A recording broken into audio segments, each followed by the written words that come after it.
Olá, senhoras e senhores, boa tarde, bom dia ou boa noite. Quem vos fala é o professor Vieira e este é o canal Antônio Vieira, cujo propósito é colaborar com a formação profissional e com a educação de engenheiros recém-formados e aqueles que já esqueceram, já se formaram há muito tempo, não estão trabalhando na área e querem voltar, topógrafos, agrimensores, enfim, todos aqueles que têm a topografia no seu currículo. Eu gostaria de aproveitar a ocasião para lembrar a vocês que deem like nesses vídeos para que o algoritmo do YouTube dissemine esses vídeos pelo YouTube, que não tendo like ele interpreta como não há interesse nesse tipo de conhecimento e não oferece para ninguém. Então, por favor, para atingir o propósito desse canal, façam esses likes, deem likes para que o canal cresça e mais pessoas sejam atingidas por esses conhecimentos. Vamos continuar aqui nossa parte de problemas rotineiros de topografia neste vídeo e estamos tratando agora da dedução e da discussão da aplicação do hipotenusa, essa parte assim mais analítica, né? E nessa parte 2 especificamente, vamos começar a dedução do modelo matemático, de modelos matemáticos para propiciar a solução analítica desse modelo de hipotenusa. E com isso, eu quero que vocês, contribuir para que vocês saibam mais do que o software. Não fiquem só sujeitos assim a ver o software, ao que o software mostra, né? Então vamos a este vídeo vendo a dedução de fórmulas. Só na parte assim, ainda estamos na parte conceitual, e a partir da parte 3 em diante, vamos fazer exercícios numéricos. Então vamos ao vídeo. Vamos ver a dedução de modelos matemáticos.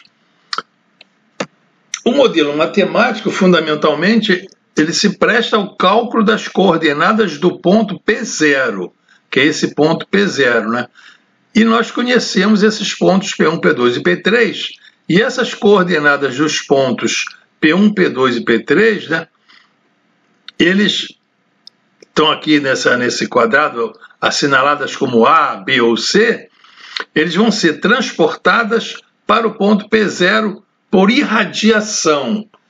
Então, o fundamento desse modelo matemático, em última análise, é o transporte de coordenadas pelo método da irradiação ou irradiamento. Irradiar as coordenadas de pontos P1, P2 e P3, de coordenadas conhecidas, para o ponto de coordenadas a determinar, que é o P0.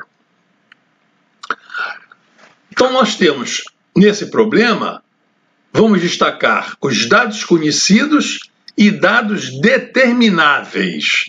São dados conhecidos do problema as coordenadas norte e este desses pontos P1, P2 e P3.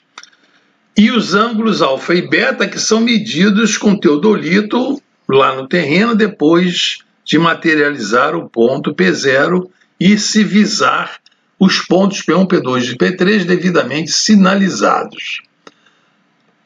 E os pontos determináveis, vamos começar aqui pelas distâncias C e D. A distância entre esses pontos P2 e P3, a distância entre os pontos P1 e P2. Então, é o caso de, dados dois pontos por suas coordenadas, determinar a distância entre eles. Isso é a resolução do Teorema de Pitágoras. Outra grandeza determinável é esse ângulo gama entre esses lados D e C. Essa grandeza, então, é determinada pela diferença de azimutes. O azimute desse lado D que é do ponto 2 para o 1, D2 para 1, e o azimuth do ponto 2 para o 3. Então, gama é azimuth de 2 para 1 menos azimuth de 2 para 3.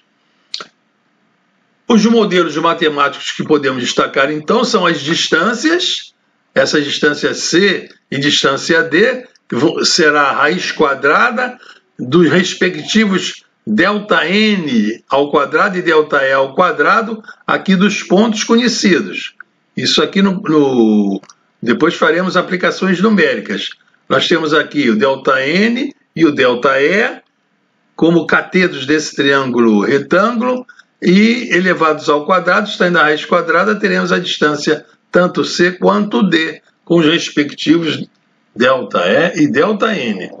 E os azimuths, para calcular os azimuths com as coordenadas norte e oeste conhecidas, nós vamos usar a função atan2, vamos considerar essa função atan2, porque aí não é preciso fazer aquela análise visual. Eu já fiz um vídeo sobre o uso dessa função atan2, e também essa função está implícita, está a bordo, né, da máquina de calcular Casio FX 82MS, que eu também já fiz um vídeo sobre ela. Então vamos aplicar já esses conhecimentos que já vão facilitar o nosso trabalho. A solução, então, para ter as coordenadas do ponto P0 seria esse transporte de coordenadas. Por exemplo, as coordenadas de P1, N1 é 1, mais o A cosseno de 1 para 0, mais o A seno do azimuth de 1 para 0. Isso daí, então, é a fórmula corriqueira do transporte de coordenadas. Esse transporte de coordenadas também poderá ser feito a partir do ponto P2 e do ponto P3, que ficará como controle de cálculo. Teremos, então, a partir do ponto P2 e P3, essas coordenadas do N do P0 que terão que ser iguais, porque esses elementos que estarão nelas serão todos deduzidos. Mas reparem nessa solução do problema que nós não conhecemos nem o lado A, nem o lado B, nem o lado C. Não conhecemos essas distâncias aqui com as quais deveremos transportar as coordenadas para o ponto P0. E não conhecemos também o azimuth de 1 para 0, de 2 para 0, que é de P2 para P0, e de P3 para P0. Não conhecemos também o azimuth. Então nós temos que determinar essas distâncias A, B e C e os azimuths A10, A20 e A30. E como é que se faz isso? Isso vai ser feito da seguinte forma. Nós vamos criar duas variáveis auxiliares aqui, x e y. Criar não, denominar. Batizá-las, x e y. Então o azimuth de 1 para 0 será o azimuth de 1 para 2, determinado, porque nós conhecemos as coordenadas de P1 e P2, então podemos ter o azimuth de 1 para 2, e a esse azimuth somamos esse ângulo x. É lógico, depois de determiná-lo. Da mesma forma, nós temos o azimuth de P2 para P0, tendo esse azimuth do lado 2 para 3, né, do lado C, P2 para P3. Então, esse azimuth de 2 para 3, calculado com as coordenadas de P2 e P3, somando este ângulo aqui, desse triângulo, que é o terceiro ângulo, em que tem esse ângulo Y e esse ângulo beta. Somando este ângulo aqui. Então, esse azimuth de 2 para 3, azimuth de 2 para 3, somado a este ângulo. Este ângulo é 180 menos beta mais y. Resultante do teorema de Tales aqui, de que a soma dos ângulos internos de um triângulo é 180 graus. E o azimuth de 3 para 0, P3 para P0, vai ser o azimuth de 3 para 2, temos as coordenadas de 3 e 2, menos esse ângulo Y. E assim teremos todos os azimuths, A10, A20 e A30. Então os azimuths estarão safos logo que soubermos quanto valem essas duas variáveis x e y. Logo, é preciso determiná-las. Como determiná-las? Então vamos examinar o triângulo P0, P1, P2, que contém esse ângulo x.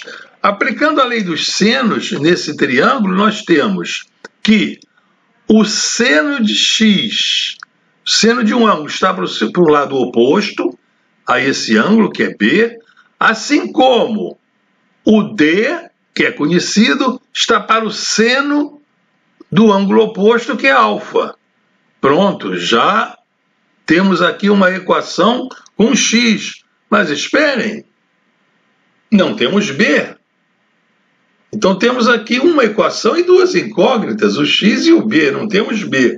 Como? Vamos continuar. Vamos considerar o triângulo P0, P2, P3. Aplicando a lei dos senos nele, temos esse ângulo aqui. Seno de y está para o lado oposto, que é o B, assim como o seno de beta, conhecido, né, está para o lado oposto, C, que também é conhecido. Ora, não sabemos quem é Y nem quem é B. Entretanto, o B aparece nessas duas equações. Logo, se nós dividirmos uma pela outra, nós podemos eliminar essa incógnita B. Já eliminamos. Vamos eliminá-la. Então, fazendo aqui essa divisão, eliminamos a incógnita B. Ficaria, então, fazendo essa divisão aqui, seno x por seno y é igual a seno alfa por D e inverte a segunda. Multiplica pelo inverso da segunda fração, né, que é C sobre seno beta. Essa fração aqui, C seno alfa vezes divididos por D seno beta, nós sabemos quem é, porque nós conhecemos tudo. O C, o D, o alfa e o beta. Então vamos chamá-la de D. Então essa razão entre os senos de x e y, nós sabemos quanto vale. Chamamos de M. Não sabemos quanto vale nem x nem y, mas conhecemos a razão entre os senos dessas duas incógnitas. Mas continuamos na enrascada. Temos uma equação e duas incógnitas. Precisamos de mais uma equação para resolver esse problema. Vamos lançar mão da propriedade dos quadriláteros, que diz que a soma dos ângulos internos de um quadrilátero é 360 graus.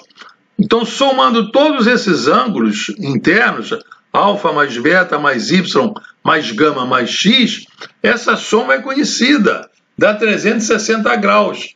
Então, podemos tirar daqui, explicitar, o valor de x mais y. Então, x mais y, jogando tudo que nós conhecemos aqui, alfa, beta e gama, para o segundo membro, fica com x mais y igual a 360 graus, menos essa soma. Esse segundo membro é conhecido porque nós conhecemos tudo. Então, vamos chamar de n. Novamente, nós não sabemos quem é x nem quem é y, mas nós sabemos que a soma entre eles dá esse valor, dá n. Correto? Então, basta resolver esse sistema de duas equações com duas incógnitas. X mais y dá esse n conhecido e a razão entre os senos dá esse valor m conhecido. É só resolver esse sistema de duas equações com duas incógnitas e teremos, então, esse x e y que vai nos permitir determinar muitas variáveis e poder chegar até as coordenadas do ponto P0. Bom, é aqui que eu queria chegar nessa parte 2. Obrigado por assistirem esta aula. Inscrevam-se, compartilhem. Não esqueçam de dar o like para o algoritmo do YouTube compartilhar no YouTube, né, irradiar no YouTube esses vídeos. E não percam a parte 3, a próxima parte, o próximo vídeo, onde nós vamos fazer a resolução desse sistema de equações e vamos fazer a discussão do problema de Potenot. É nessa resolução de equações e na discussão do problema de Potenot que nós vamos crescendo e sabendo mais do que o computador. Bom, senhores, era só isso. Muito obrigado pela aula de hoje, pela atenção, e até a vista, pessoal.